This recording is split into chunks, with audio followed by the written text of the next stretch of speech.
IMF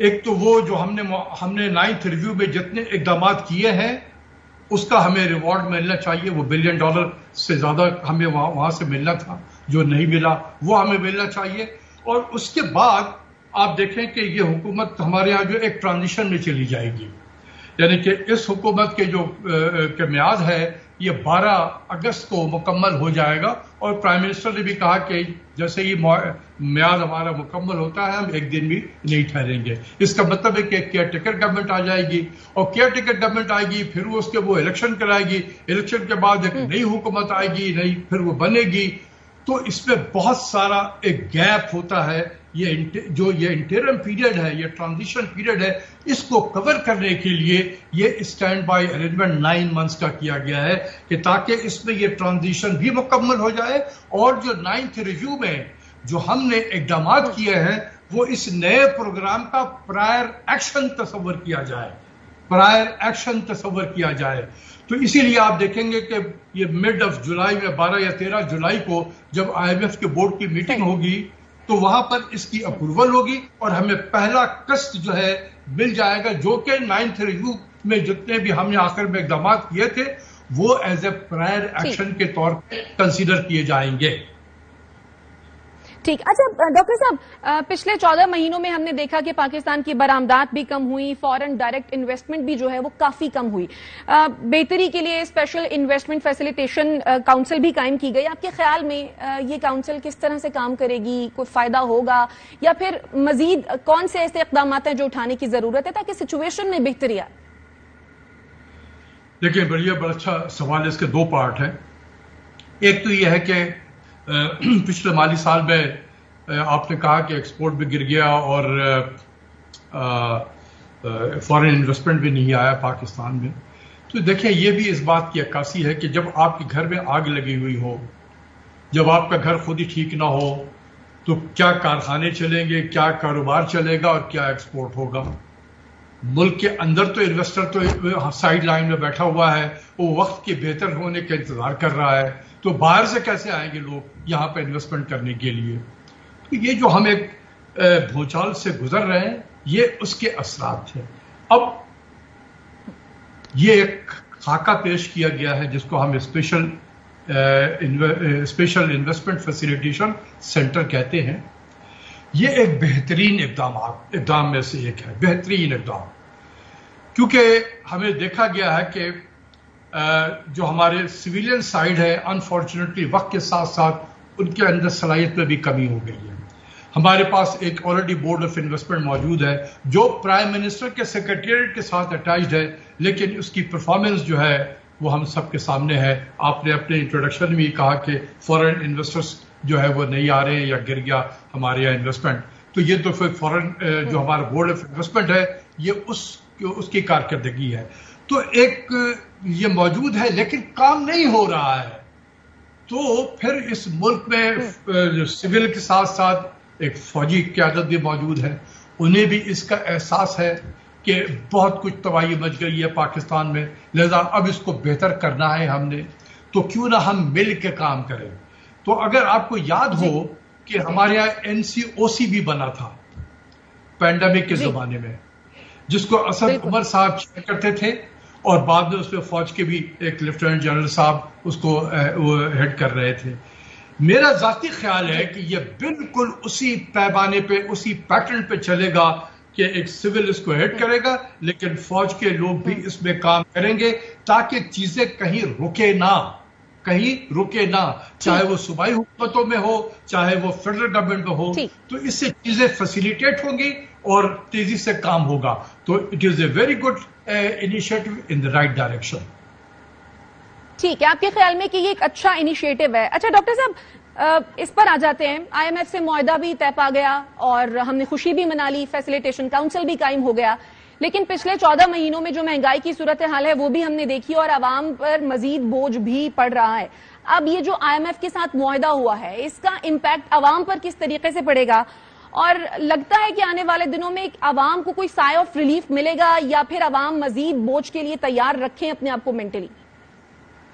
میں آپ کو بھی ایک جواب دوں گا اور آپ کی طرح کے جتنے بھی اینکر پرسن ہیں جو ہمیشہ ٹی وی پہ ریلیف کی باتیں کرتے ہیں، یہ ان کے لیے بھی پیغام ہے کہ خدا کے واسطے ذہن میں یہ ڈال لو، اور آپ سے بھی میں وعدہ لوں گا کہ آپ آئندہ یہ سوال نہیں کریں گے کسی سے، جب بھی کوئی ملک آئی ایم ایف کے پروگرام میں ہوتا ہے، ریلیف نام کی چیز نہیں ہوتی، اس کا ڈکشنری میں نہیں ہے، سمجھا کریں، ٹھیک ہے نا؟ آئندہ سے کبھی سوال یہ نہ کرے کسی سے کہ عوام کو کیا ریلیف ملے گا۔ آئی ایم ایف کے پروگرام میں کبھی ریلیف ملتا ہی نہیں ہے، یہ تو اینٹی ریلیف پروگرام ہے۔ دوسری چیز یہ کہ مجھے یہ نہیں پتا ہے کہ یہ جو معاہدہ ہوا ہے، جب اس کا ڈیٹیل ڈاکومنٹ آئے گا تو اس وقت پتہ چلے گا کہ ہم نے ان کے ساتھ کمٹمنٹ کیا کی ہے۔ کیا ہم نے مزید انٹرسٹ ریٹ کو بڑھانے کی بات کی ہے؟ کیا ہم نے مزید کرنسی کو ڈیویلو کرنے کی بات کی ہے؟ کیا ہم نے مزید بجلی اور گیس کی قیمتیں بڑھانے کی بات کی ہے؟ کیا مزید ہم نے ٹیکس کو لگانے کی بات کی ہے؟ یہ اسٹینڈرڈ آئی ایم ایف کا نسخہ ہوتا ہے۔ اگر ہم اسی اسٹینڈرڈ آئی ایم ایف کے نسخے میں کو ہم اگر امپلیمنٹ کریں گے تو تباہی مچ چکی ہے، مزید تباہی بچے گی۔ تھوڑا 9 مہینے اور تباہی کا منظر کا دیکھ لیں آپ، اس کے بعد دعا کریں کہ اللہ تعالیٰ پاکستان کو نکالے اس آئی ایم ایف سے، آئی ایم ایف سے نکالے۔ ڈاکٹر صاحب آپ ٹھیک کہہ رہے ہیں کہ ہم لوگ دعا ہی کر سکتے ہیں، اور ساری سچویشن میں میں نے آپ سے یہ سوال اسی لیے پوچھا کیونکہ ہم عوام کی آواز بھی ہیں اور عوام کی بات بھی کرتے ہیں، اور ظاہر ہے عوام اتنا زیادہ پریشان ہے، اور جو بجٹ آیا ہے اس میں اتنے زیادہ مسائل، تو اس ساری سچویشن میں عوام کہیں نہ کہیں ڈھونڈ رہی ہوتی ہے کہ شاید کہیں کوئی سایہ آف ریلیف ہمیں مل جائے، کہیں کوئی سکون، کہیں کوئی آسانی ہمارے لیے۔ آپ جو ہے عوام کو پیغام دے دیں، آئی ایم ایف میں جب بھی کوئی ملک ہوتا ہے، صرف پاکستان نہیں، دنیا کے اور بھی ملک جو ہم جیسے نکمے ملک جو آئی ایم ایف میں جاتے ہیں، وہاں پر ریلیف نام کی چیز نہیں ہوتی ہے۔ یہ بالکل عوام کو بھی سن لینا چاہیے، no relief as long as the country is under the I M F programme. ٹھیک، اچھا ڈاکٹر صاحب، عوام کے لیے جیسا کہ آپ نے کہا نو ریلیف، اب یعنی کہ بوجھ تو پڑنا ہی پڑنا ہے، کس طبقے پر زیادہ بوجھ پڑے گا؟ جیسا کہ حکومت یہ کہہ رہی ہے کہ اشرافیہ پر زیادہ بوجھ پڑے گا، تو کیا واقعی اشرافیہ پر زیادہ بوجھ پڑے گا، یا پھر لوور مڈل کلاس بھی جو ہے وہ اس سے زیادہ تنگ ہوگی؟ دوسرے ایک سوال کا جواب دے دیجیے گا، سپر ٹیکس جو عائد کیا ہے صنعت کاروں پر، تو کیا لگتا ہے کہ اس کا امپیکٹ جو ہے وہ نیچے بھی آئے گا، یعنی کہ امپلائیز پر بھی آئے گا کہ صنعت کار جو ہے وہ جو سارا پیسہ بھرے گا وہاں پر وہ نیچے اپنے امپلائیز سے بھی نکالے گا؟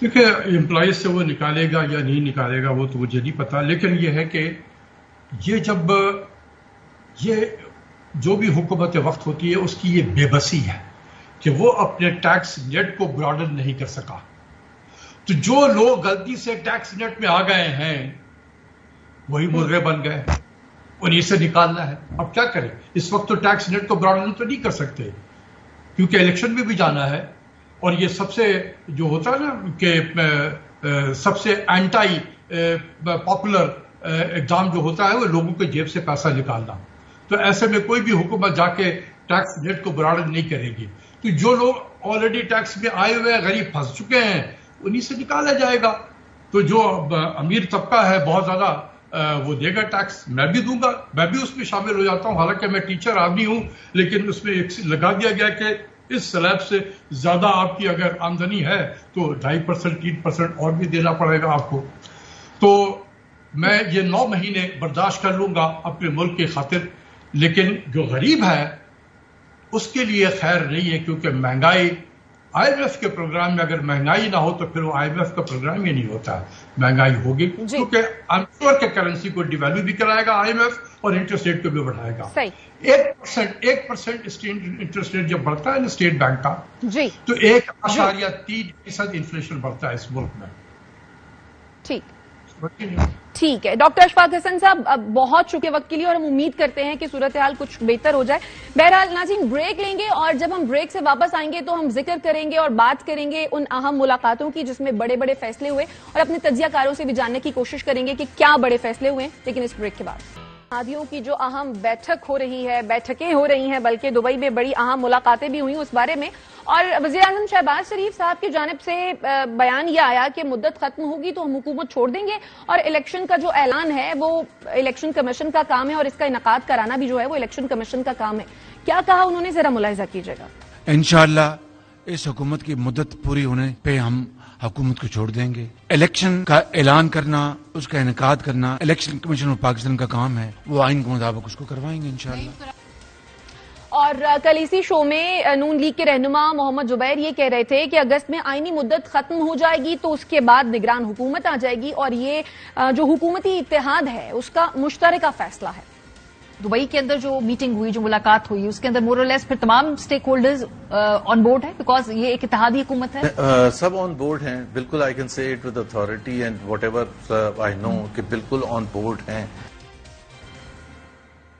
اب جب اہم فیصلوں کی بات ہو رہی ہے تو پھر ایسے میں نواز شریف اگر وطن واپس آتے ہیں تو کیا ان کی واپسی مشروط ہوگی یا پھر غیر مشروط ہوگی؟ نواز شریف کے چھوٹے بھائی یعنی کہ وزیر اعظم پاکستان میاں محمد شہباز شریف نے کہا کہ نواز شریف علاج کے لیے ملک سے باہر گئے تھے اور وہ جلد ملک میں واپس آ جائیں گے. نواز شریف صاحب باہر تشریف لے گئے تھے علاج کے لیے, انشاءاللہ وہ پاکستان جلد آئیں گے اور قوم کے سامنے پیش ہوں گے. اور خواجہ آصف کہتے ہیں کہ نواز شریف کے حقوق بحال ہونے چاہیے. وہ 3 بار وزیر اعظم رہے ہیں اور چوتھی بار بھی وزیر اعظم میاں محمد نواز شریف ہی بنیں گے. صاحب کے تمام تر بصیت ایک پاکستانی نصیحت, ایک شہری جو ہے رائٹس ریسٹور ہونے چاہیے. پاکستان کا 3 دفعہ وزیر اعظم رہا ہوا ہے اور انشاءاللہ تعالیٰ چوتھی دفعہ بھی وزیر اعظم بنے گا. دوسری جانب جاوید لطیف یہ کہتے ہیں کہ یہ کافی نہیں ہوگا کہ نواز شریف کو بے گناہ کر کے پاکستان لایا جائے, بلکہ جن جن کرداروں نے نواز شریف کو بدنام کیا تھا ان کو پہلے عبرت کا نشان بنایا جائے اور پھر میاں صاحب کو واپس لے کر آیا جائے. یہ کافی نہیں ہوگا کہ نواز شریف کو صرف بے گناہ کر کے پاکستان لے آیا جائے. نہیں, نواز شریف کو جن جن کرداروں نے بدنام کیا ان کو عبرت کا نشان بنا کر نواز شریف کو لانا ہوگا. تو اب دیکھنا یہ ہوگا کہ میاں صاحب کی جو واپسی ہے وہ مشروط ہوگی یا پھر غیر مشروط طور پر وہ وطن واپس آئیں گے. لیکن جب فیصلوں کی بات کریں تو ایک فیصلہ یہ بھی اور ایک معاملہ یہ بھی ہے کہ پیپلز پارٹی نے الیکشن جیتنے اور باقاعدہ طور پر اپنا وزیر اعظم لانے کا اعلان کر دیا. بلاول بھٹو زرداری کئی مرتبہ اس حوالے سے بیان بھی دے چکے ہیں. پیپلز پارٹی کے رہنما بھی اس حوالے سے بیانات دیتے ہیں. نہ صرف یہ بلکہ سابق صدر آصف علی زرداری نے یہ بھی کہا تھا کہ میں چاہتا ہوں, میری خواہش ہے کہ میری زندگی میں وزیر اعظم بلاول بھٹو زرداری بن جائیں. جناب یہ ہیں وہ اہم معاملات اور اہم باتیں, اور اس پر ڈسکشن کے لیے جو مہمان ہمارے ساتھ موجود ہیں تعارف میں آپ سے کروا دیتی ہوں. ہمیں جوائن کیا ہے سینئر تجزیہ کار عامر ضیاء صاحب نے, اس کے ساتھ ساتھ سینئر تجزیہ کار عطا کاظمی صاحب بھی ہمارے ساتھ موجود ہیں. آپ دونوں کے وقت کا بہت شکریہ. عامر ضیاء صاحب آپ کی جانب آؤں گی, تمام معاملات پر بات کریں گے, لیکن وزیر اعظم صاحب کا بیان آپ نے بھی ملاحظہ کیا ہوگا. وہ یہ کہہ رہے ہیں کہ جیسے ہی مدت ختم ہوگی حکومت چھوڑ دیں گے, نگران سیٹ اپ آئے گا اور انتخابات ہوں گے. لیکن آپ کو لگتا ہے کہ اس اعلان کے بعد کہیں کوئی گنجائش ہے کہ انتخابات تاخیر کا شکار ہو جائیں؟ دیکھیں, اس چیز کا تو بالکل لوگ جو ہیں اندیشہ ہے بہت سارے سیاسی حلقوں میں.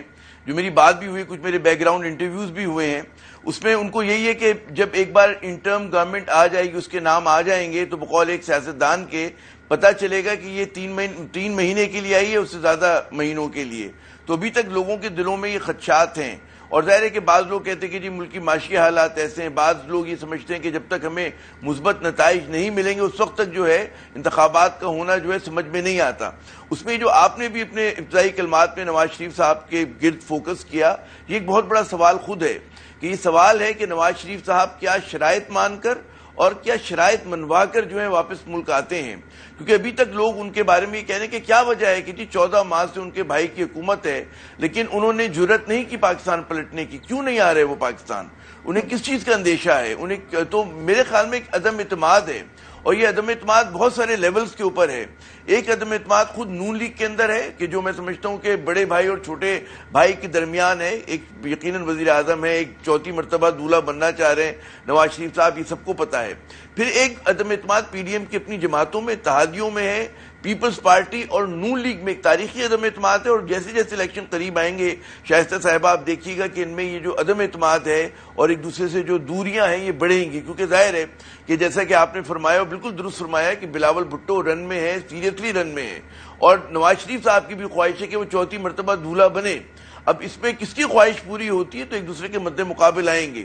یہ لوگ یکجا صرف اس وجہ سے تھے کہ ان کے سامنے پی ٹی آئی کا کانٹا تھا.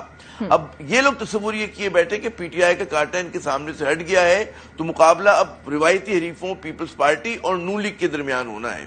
تو یہ آنے والے دنوں میں پتہ چل جائے گا کہ کس حد تک اور کتنے دن یہ ساتھ چلتے ہیں، اور اس میں سفارائی جو ہوگی، کیونکہ سیاست میں بڑا بھی فلکس ہے، ہماری بہت ہی انسرٹن ہے، غیر یقینی صورتحال ہے، تو آپ دیکھیے گا کہ بہت زیادہ صف بندیاں تبدیل ہوں گی، اور نواز شریف صاحب کو اگر اعتماد ہوتا تو فوراً آ جاتے وطن.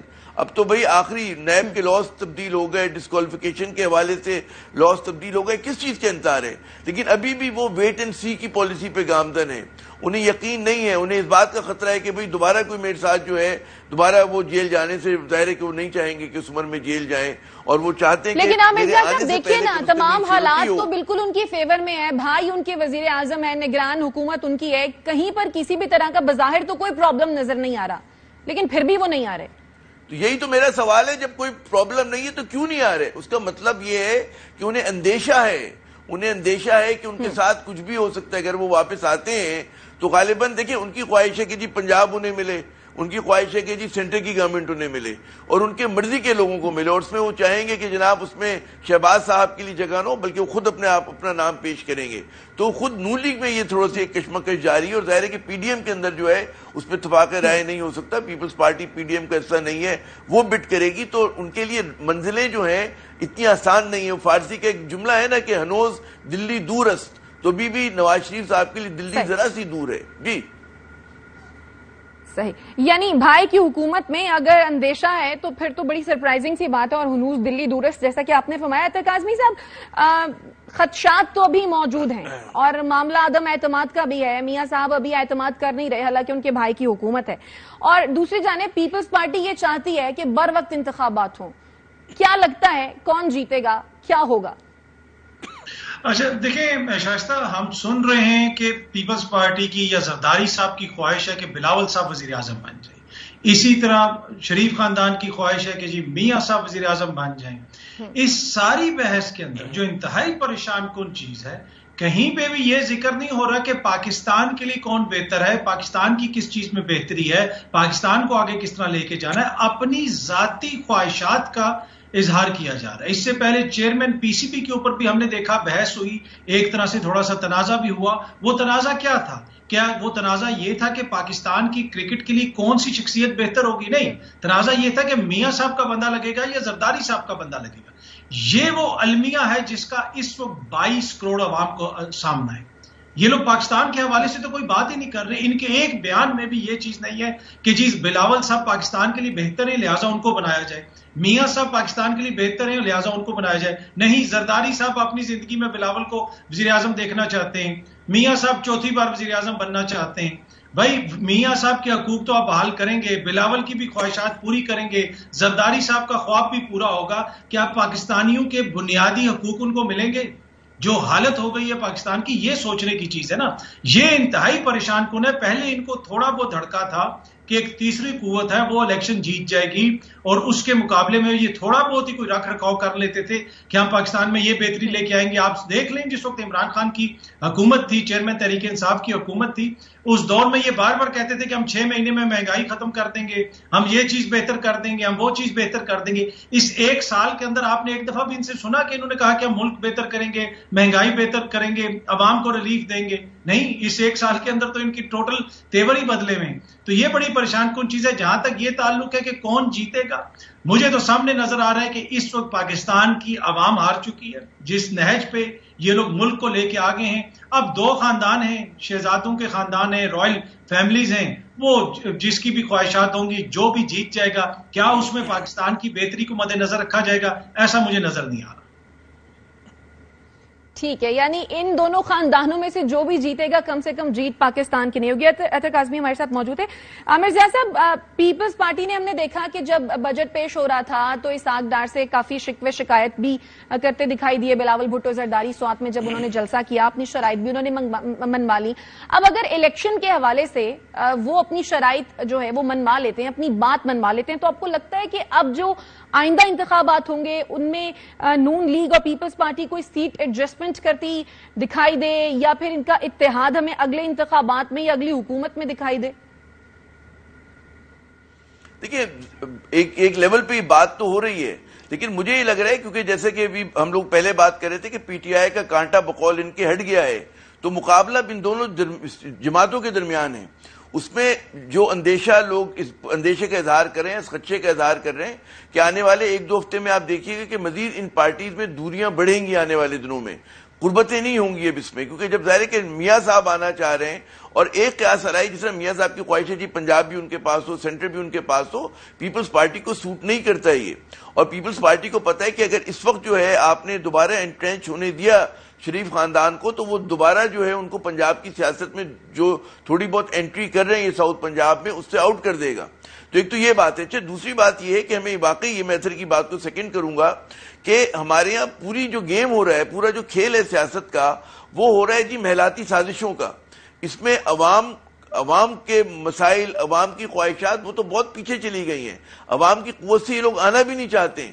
یہ چاہتے ہیں کہ آپس میں ویلنگ ڈیلنگ کر کے اگر آپ ایک منظرنامہ بنائیں کہ پی ٹی آئی نہیں ہوگی کل کے الیکشن میں اگر، تو اس کے اندر پھر کیا نہ ہوگا کہ اس میں پھر یہ حکومت کی جماعتیں آپس میں انتخاب کھیل رہی ہوں گی. جب آپس میں کھیل رہی ہوں گی تو اس کے اندر ظاہر ہے کہ آپ کو پتہ ہے کوئی آلٹرنیٹ تو وائس آئے گی نہیں. تو یہ آپس میں فیصلہ کر رہے ہوں گے کہ جی ٹھیک ہے کہ مطلب ہے تو مرا حاجی بگو ما تورا حاجی میگوم، تو یہ والی بات ہوگی. تو اس میں مجھے نہیں لگتا کہ اگلے الیکشن میں عوامی ایجنڈے کے اوپر کوئی بات کر رہا ہوگا. پورا زور ہوگا محلاتی سازشوں پہ کہ آپ الیکٹیبلز کو اپنے پاس لے کر آ جائیں، آپ جیتنے والوں کو اپنے پاس لے کر آ جائیں، کہیں پہ سیٹ ایڈجسٹمنٹ ہو جائے، چھوٹی پارٹیز کو ملا لیں. یہی پورا کھیل ہو رہا ہے اس میں یہ. اور مجھے نہیں لگتا کہ اگر آپ ایک میجر پلیئر کو جس بات کی کوشش ہو رہی ہے کہ اگر آپ باہر رکھتے ہیں سیاست سے، انتخابی سیاست سے، تو پھر ٹرن آؤٹ کے اوپر بھی سوال ہوگا کہ کتنے لوگ جو ہیں الیکشن میں ووٹ ڈالنے کے لیے آئیں گے. اگر آپ حزب اختلاف کی جماعتوں کو جو جنرلی چیلنج کرتی ہیں اس پولیٹیکل اسٹیبلشمنٹ کو، ان کو سامنے نہیں آنے دیں گے، ان کے لیے آپ حالات تنگ رکھیں گے، آپ ان کے کینڈیڈیٹس کو کھڑا نہیں ہونے دیں گے تو اور زیادہ مشکل ہوگی. اگر وہ میجر پلیئر ہی نہیں ہوگا تو پھر اس اتحاد کا فائدہ کسے ہوگا؟ فائدہ کیا ہوگا؟ نہیں پھر جو ہوگا نا، پھر ان کے آپس کے درمیان، جیسا میں نے عرض کیا کہ پھر مقابلہ ان کے اپنے درمیان ہو رہا ہوگا. پھر جو ہوگا وہ پیپلز پارٹی بمقابلہ نون لیگ ہوگا. اور نون لیگ میں بھی یاد رکھیں اتنی اکتا نہیں ہے. نون لیگ میں بھی شہباز شریف کا ایک ٹرینڈ ہے. شہباز شریف بالکل کہتے ہیں جی بڑے بھائی آئیں گے، میں اپنے وہ کھولوں گا، دسترخوان کھولوں گا اور میں ان کو ویلکم کروں گا. اور ایک بات اور یاد رکھیے کہ قابل قبول ہیں، اور نواز شریف صاحب کو بھی پتا ہے کہ ان کے اور ان کی بیٹی کے حوالے سے ریزرویشنز ہیں. تو چیزیں اتنی آسان نہیں ہیں. یہ نہیں کہ تمام مسلم لیگی جو ہیں ایک جھنڈے تلے متحد ہیں، وہاں پر بھی جو ہے. اور ظاہر ہے کہ جب بھی جو اعتماد کی کمی ہے نواز شریف صاحب کو، یہی ہے کہ جو نہیں آ رہے 14 ماہ سے، کہ انہیں پتا ہے کہ ہو سکتا ہے وہ ڈچ ہو جائیں، ہو سکتا ہے کہ جناب ان کو چلیں، ان کو واپس آنے دیں، لیکن ان کے لیے جو ہے وزارت کا جو ہے دروازہ وہ نہ کھلا ہو. تو یہ تمام اندیشے ہیں، اور یہی وجہ ہے جو نواز شریف صاحب کو اب تک ملک سے دور ہیں. وہ بہت پھونک کے قدم اٹھا رہے ہیں. وہ آنے سے پہلے 10 مرتبہ سوچ رہے ہیں اور مزید سوچیں گے. جب تک ان کو فول پروف وہ نہیں ہوگا شیورٹی، وہ پاکستان نہیں آئیں گے. دیکھیے گا.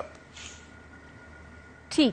اچھا اگر تو انتخابات ہوتے ہیں اور اپنے وقت پر ہوتے ہیں تو آپ کے خیال میں اس کا زیادہ فائدہ کون اٹھا سکتا ہے، پیپلز پارٹی یا پھر نون لیگ؟ اچھا، یہ دونوں جماعتیں اس پوزیشن میں نہیں ہیں کہ یہ پاکستان میں حکومت بنا سکیں. یہ اس سے آپ ان کی پاپولیرٹی کا اندازہ لگا لیں، اور اس چیز کا ادراک ان دونوں جماعتوں کو بھی ہے. یہ اختلاف کے اوپر الیکشن لڑیں گے، ایک دوسرے کو برا بھلا کہیں گے. جس طرح ابھی آپ نے دیکھا کہ کابینہ میں بیٹھے ہوئے اون چودھری صاحب نے اپوزیشن کی جماعت کھڑی کر دی.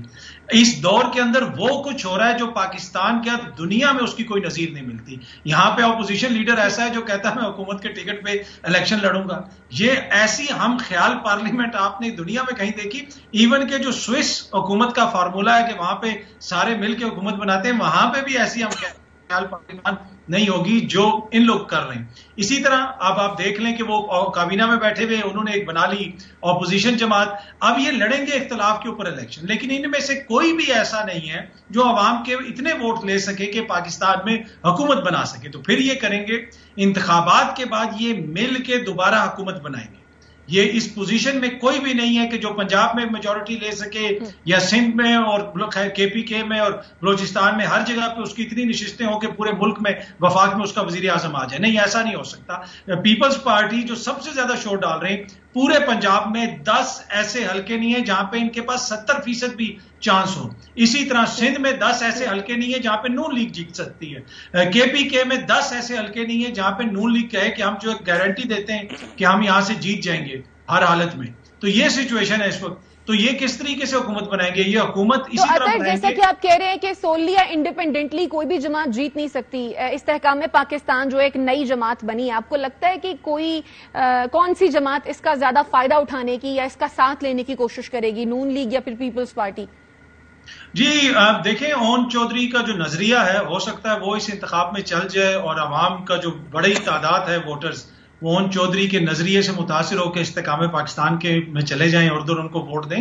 مجھے ٹو بی آنسٹ نہیں لگتا کہ استحکام پاکستان اس الیکشنز میں کوئی بہت بڑی کامیابی، الیکٹرل کامیابی حاصل کرے گی. ہاں کہیں نہ کہیں تھوڑا بہت ووٹ بینک کا فرق پڑے گا کچھ حلقوں کے اندر، میجورٹی حلقوں میں اس کا کوئی اثر نہیں ہوگا. جو لوگ چھوڑ کے اس جماعت میں شامل ہوئے ہیں وہ لوگ بھی اپنے حلقے نہیں جیت سکتے. تو یہ الیکشنز کے دوران ایک دوسرے کو برا بھلا کہیں گے، عوامی شعور کی توہین کریں گے، توہین کریں گے، اور الیکشنز کے بعد یہ دوبارہ پھر اکٹھے ہو کے ملک کے اوپر حکمرانی کریں گے. صحیح. اچھا عامر ضیاء صاحب، سیاست کیونکہ ممکنات کا کھیل ہے اور کچھ بھی حرف آخر نہیں ہوتا، کیا ممکن ہے کہ جہانگیر ترین آئندہ سیٹ اپ میں وزیر اعلیٰ پنجاب کی دوڑ میں شامل ہوں؟ دیکھیں، ہونے کو تو اس ملک میں کچھ بھی ہو سکتا ہے، لیکن میں یہ کہوں گا کہ کہتے ہیں نا استحکام پاکستان پارٹی پہلے دن سے عدم استحکام کا شکار ہے.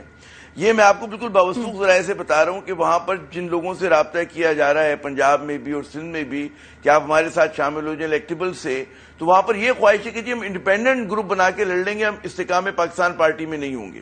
یہ بالکل ایک ایسی حقیقت ہے جس سے آپ جہانگیر ترین خان صاحب جو ہیں، علیم صاحب جو ہیں، نظریں نہیں چرا سکتے. ہو سکتے اچھے سیاستدان ہوں لیکن رہنما نہیں ہے، یہ لیڈر نہیں ہے. دوسری بات یہ کہ جب بھی نئی جماعت بنتی ہے وہ کسی چیز کو رد کر کے بنتی ہے. وہ کہتی ہے کہ جی ہم فلاں فلاں کے خلاف ہیں، بطور متبادل آ رہے ہیں.